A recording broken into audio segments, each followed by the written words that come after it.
Jimmy. Jimmy. Jim James, son! Welcome back to another episode of the JimmyJimJims channel. I'm your host, JimmyJimJims. You can hear the tone in my voice has changed.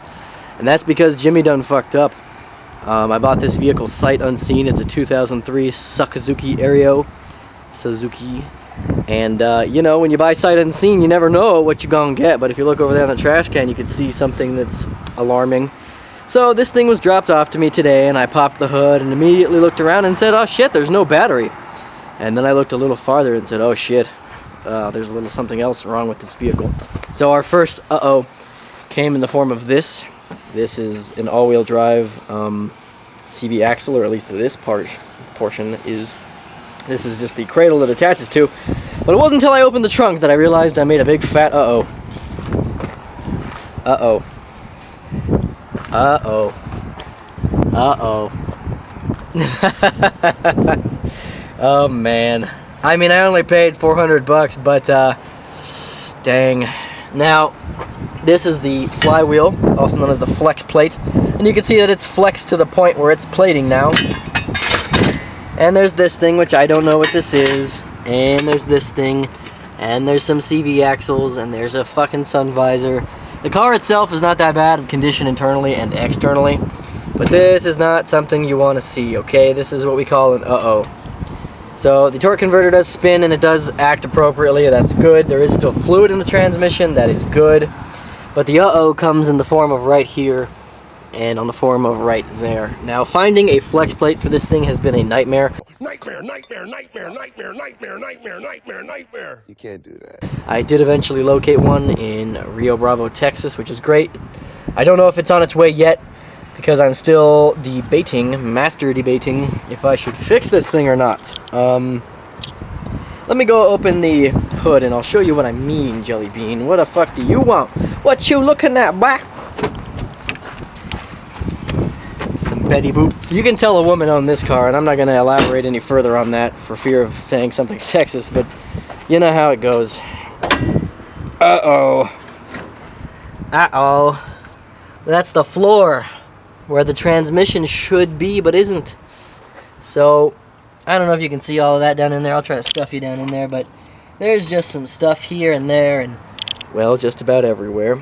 And it's all discombobulated, so I'm going to go inside, do some mathematics, and see if it's going to be financially feasible to fix this jalopy.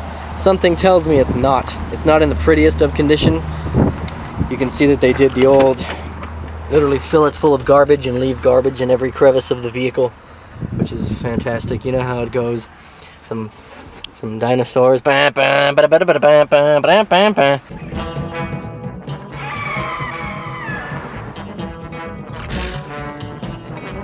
That's Johnny Quest, for those of you wondering.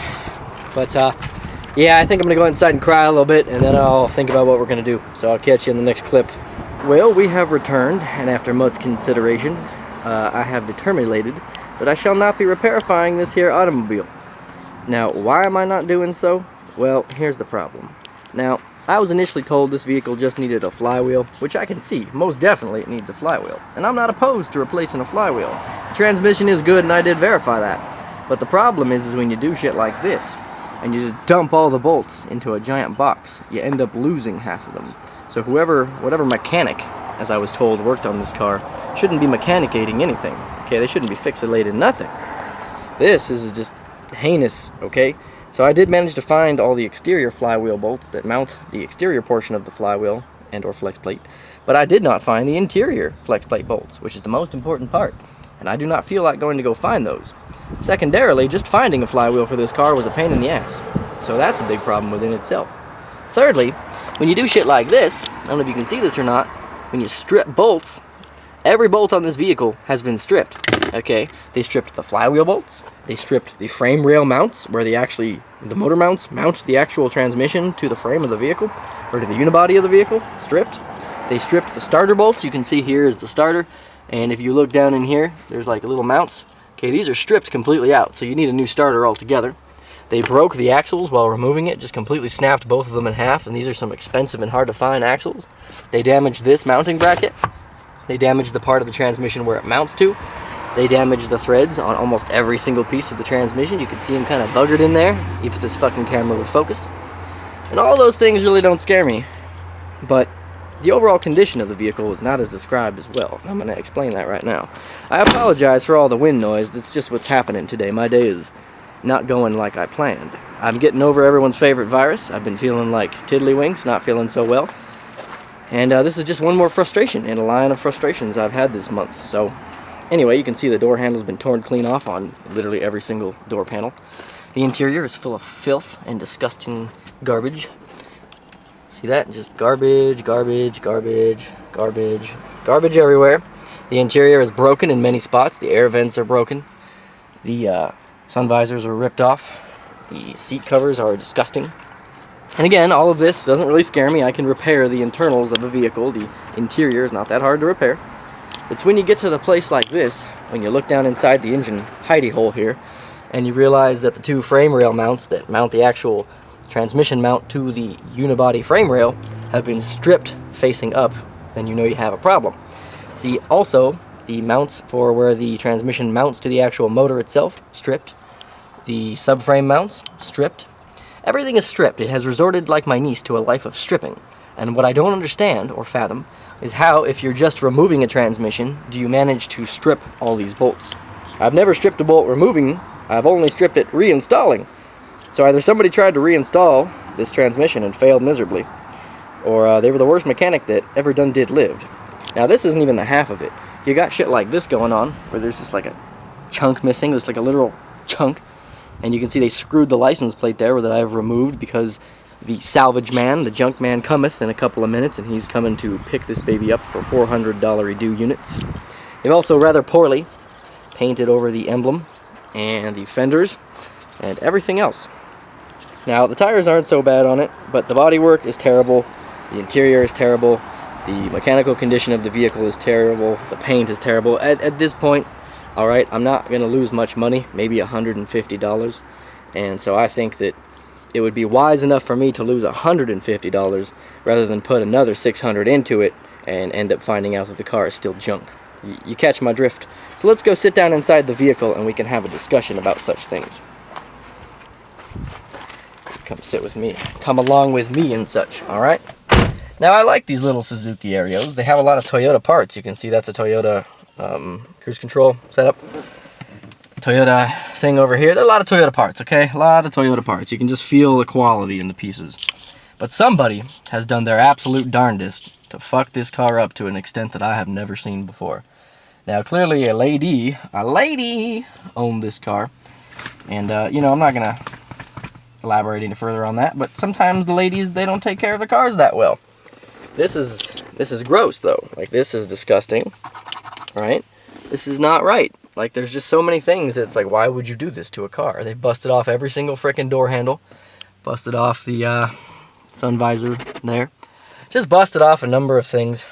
And it's, you know, when you start adding the prices up, like these air vents, the door handles, sun visor, the transmission flywheel, all of the bolts that you require, I would have to tap every single one of the bolt mounts. Eventually you realize you're in a sinking pit. You're on a sinking ship, rather. And you need to get off of that ship or you will sink with it. So I am unfortunately going to send this car to the great beyond. I know that's sad. On this channel we don't like to do that, but in this case I kind of got screwed. And I ain't feeling so good. After that little brush with the virus, with the virus as my neighbor calls it, because he's from Lebanon, I'm not feeling 100% honestly anymore. I'm feeling huffing and puffing, and I just don't feel great. I'm sorry to admit such a thing. But this vehicle has tested my patience, and it has taken quite a bit of my patience. We still have that car to fix. We still have the Corolla to fix over there. We have 2 more cars coming that I still have to fix, and I am out of energy.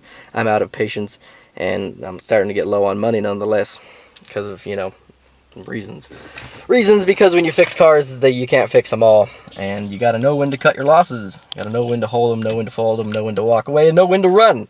And so I'm gonna run as far as I can away from this motherfucker so it doesn't get me like the damn Candyman. Candyman. Candyman. Candyman. Candyman. Candyman. Oh shit! I'm just kidding. That was a terrible movie, by the way. Peel, whatever your name is, that's horrible. You need to step up your game. It's no Get Out. That was no get out.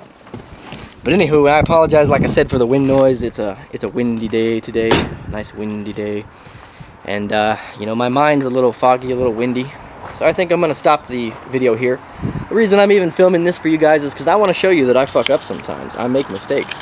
I'm not always good. I can't always fix the car that I say I'm gonna fix. Jimmy messes up. And when I do, I like to show off why I messed up, how I messed up, and what you can do to avoid it. So the final sort of death throw of this video is don't buy cars sight unseen, and don't take people's word for it, or you will end up like this, $150 in the hole. And that's fine, it's not that much, but it still bothers me just a little bit. But anywho, guys, I always appreciate you watching. And like always, I'll catch you in the next one. So bye.